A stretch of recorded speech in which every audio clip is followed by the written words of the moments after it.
For decades, Don Felder stayed silent about what really happened inside one of rock's greatest bands.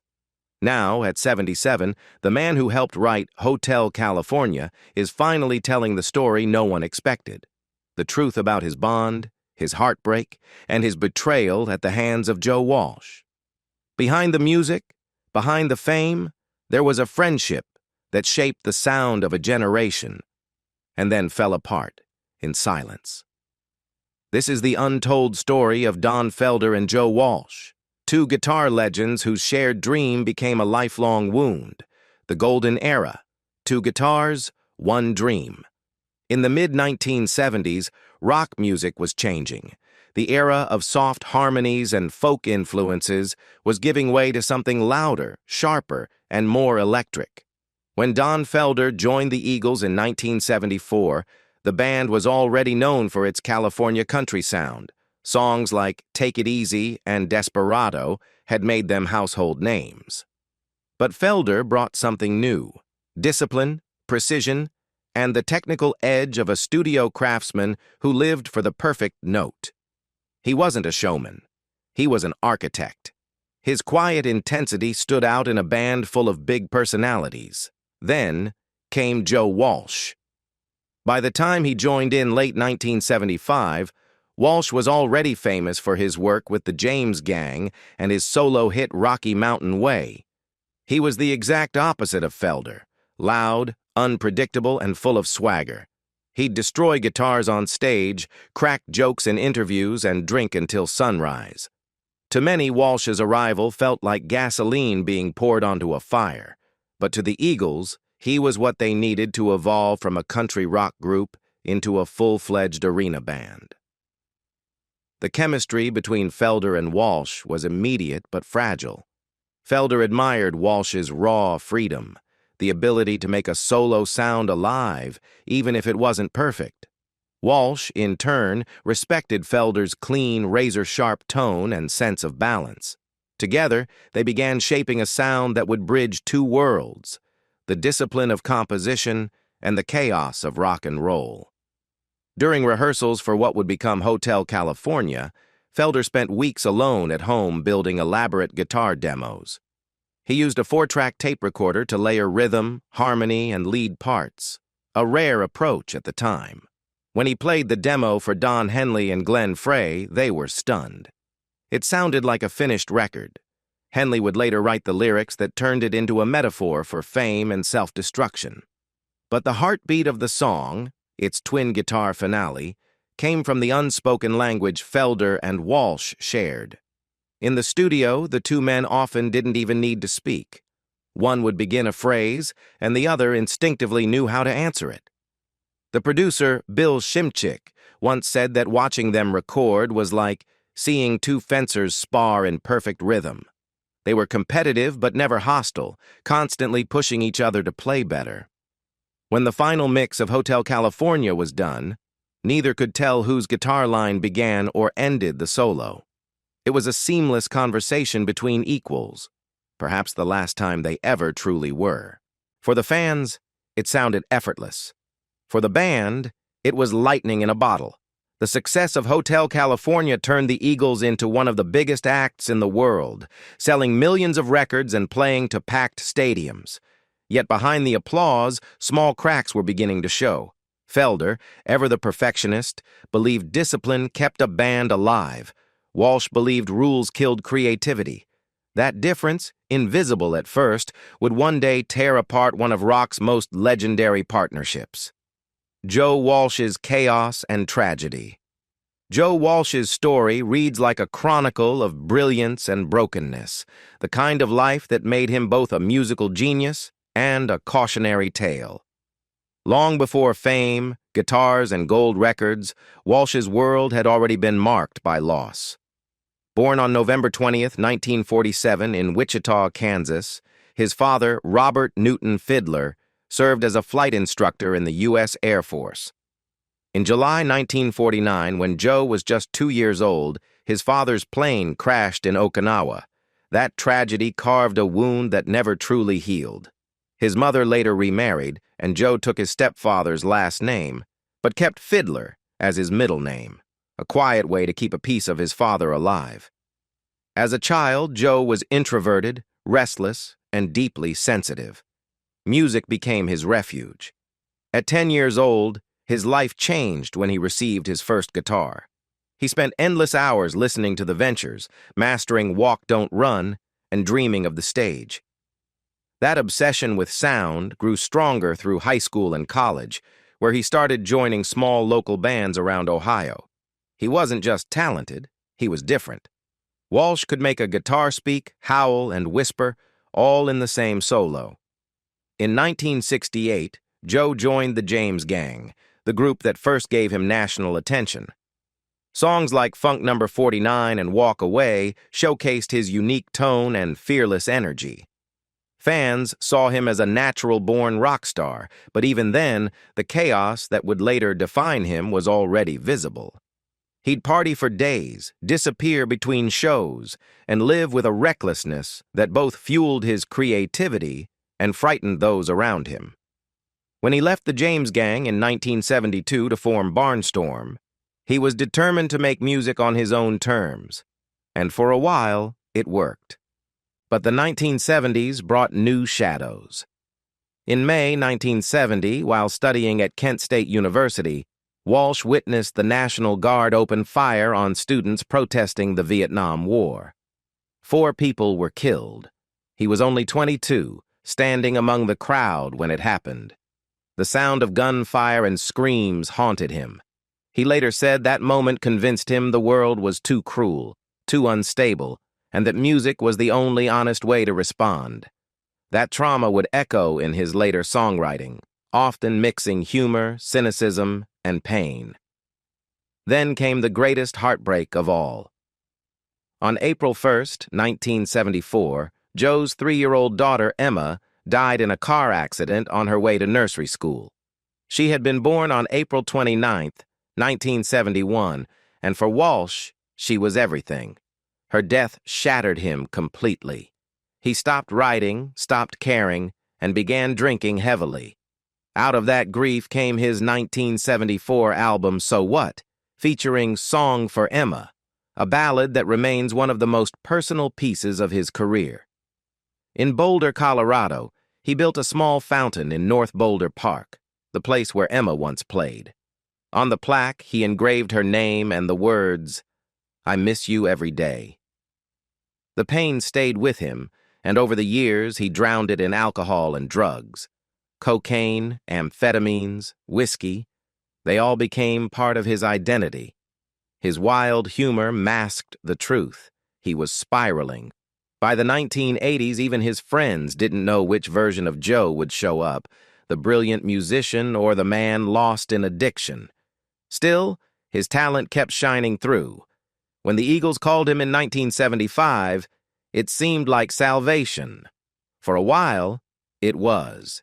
But fame only made the chaos bigger. The turning point came in 1994. Walsh woke up on a flight to Paris, holding his passport, but with no memory of boarding the plane. The blackout terrified him. That day, he made a decision, either get sober or die. He entered rehab and never looked back. Since then, he has credited that moment with saving his life. But by the time Joe Walsh found sobriety, the damage was already done. The addictions, the grief, and the years of living recklessly had cost him relationships, trust, and a piece of himself. And among those losses was one friendship he'd never get back, the quiet bond he once shared with Don FELDER, the growing divide. By 1977, the Eagles had reached a level of success few bands in history could imagine. Hotel California had gone platinum within weeks of its release, and their world tours drew hundreds of thousands of fans. But inside the band, success was starting to feel like a curse. Don FELDER had always believed that hard work and discipline kept the music sharp. Joe Walsh, on the other hand, believed music should be wild, spontaneous, and free. For a while, that contrast created brilliance. Eventually, it created distance. Recording sessions became emotional battlegrounds. FELDER would arrive early, focused on the smallest details: string tone, timing, balance between the two guitars. Walsh, often running late from long nights out, would plug in his guitar, crack a joke, and dive straight into playing. It drove Felder crazy. He respected Walsh's talent but struggled with his unpredictability. He once said in an interview, "Joe could do something magical in one take, but he could also fall apart the next. You never knew which Joe you were going to get." Henley and Frey, the de facto leaders of the Eagles, had their own priorities. They were businessmen as much as musicians, determined to make every song radio-ready. Walsh's wildness fit their image of rock stardom better than Felder's precision ever could. As the band shifted from country rock to full arena rock, Felder's structured approach seemed less glamorous. He was the perfectionist in a group that increasingly valued charisma over control. Tensions reached their peak during the recording of The Long Run. By then, the Eagles were exhausted, mentally, physically, and emotionally. The sessions dragged on for 2 years. Everyone was burnt out, arguing about creative direction and money. Walsh's substance use was becoming harder to ignore. Felder tried to maintain professionalism, but his frustration grew. He wasn't jealous of Joe's popularity. He was angry that chaos was being rewarded while discipline was being dismissed. Behind closed doors, alliances were forming. Walsh became closer to Henley and Frey, bonding over their shared rock star lifestyles. Felder, quieter and more reserved, began to feel isolated. "I love the band," he later said, "but I started to realize I didn't really belong in their world anymore." Yet, on stage, none of that showed. Night after night, Felder and Walsh performed with seamless chemistry. Their twin guitars soared through stadiums, blending so perfectly that fans believed they were still united. In truth, they barely spoke off stage. Each performance felt like a script, two actors playing brothers who no longer trusted each other. When the Eagles broke up in July 1980, it didn't come as a shock. The band's farewell concert in Long Beach ended with an infamous backstage argument. Henley and Felder nearly came to blows after exchanging insults about politics and money. For Felder, it was the last straw. Years of quiet resentment had finally boiled over.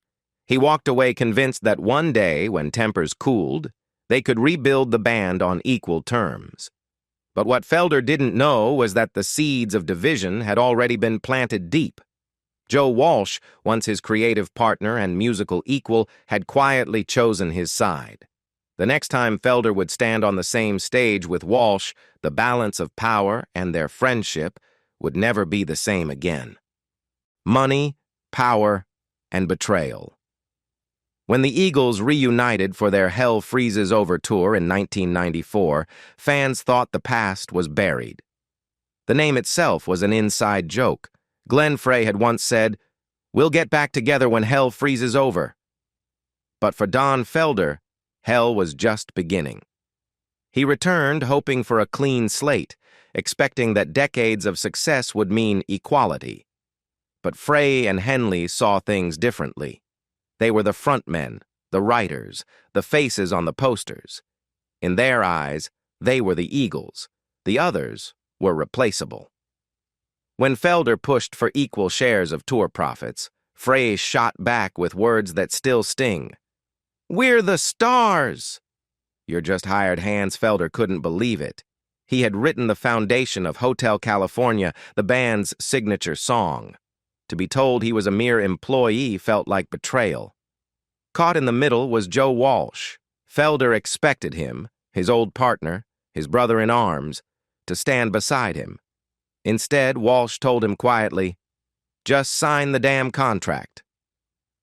That sentence broke more than a friendship.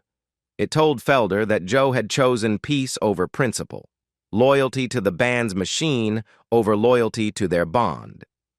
In 2001, after years of internal tension, Felder was fired from the Eagles. The official reason, disruptive behavior. Felder sued Henley and Frey for wrongful termination and unpaid royalties. The lawsuit settled out of court, but the emotional damage never healed. In his memoir, Heaven and Hell, My Life in the Eagles, Felder admitted that being cut off from the band he helped build felt like losing a family. The hardest part wasn't the lawsuit, it was losing Joe. The silent years. After the lawsuit ended, the Eagles continued touring without Felder. Walsh remained part of the lineup, standing on the same stage where Felder once played beside him. The silence between them became permanent. Felder's disappointment wasn't only professional, it was personal. He had believed that their shared years, their late-night jams, and their creative battles meant something deeper. But now, Walsh stood with the very people who pushed him out. Meanwhile, Walsh stayed quiet. He avoided talking about the conflict, focusing instead on sobriety and his solo work. He released Analog Man in 2012 and spoke publicly about finding peace through recovery and family. His life had finally stabilized, but it came at a cost. Felder found his own path. He wrote for films like Heavy Metal, released solo albums like Airborne and Road to Forever, and toured with other musicians, such as Tommy Shaw from Styx. In interviews, Felder often reflected on his past with sadness, not anger. "The Eagles were a dream that turned into a nightmare," he once said, "but I'll always be proud of the music we made." The two men never performed together again. Not a word, not a note, not a reunion. Just silence, the kind that hurts more than any argument. Reflections, regret, and legacy. As time went on, Felder softened. He no longer spoke with bitterness, but with a kind of tired understanding. When asked about Joe Walsh, he called him a wonderful player with great heart. Yet behind that compliment was unspoken grief. Their friendship had begun in music. Two guitars echoing each other, creating beauty out of balance. But it ended in silence, swallowed by business, egos, and survival. Felder once described that loss as one of the true tragedies of my career. Walsh, for his part, continued to tour with the Eagles, honoring Glenn Frey after his death in 2016, and later performing alongside Frey's son Deacon. He often spoke about gratitude and staying sober, but never about Felder. Now, as Felder looks back at 77, the picture is bittersweet. He found peace in his solo career, love in his family, and redemption in his faith. Yet when he talks about the past, it's clear there's still a wound that never fully healed.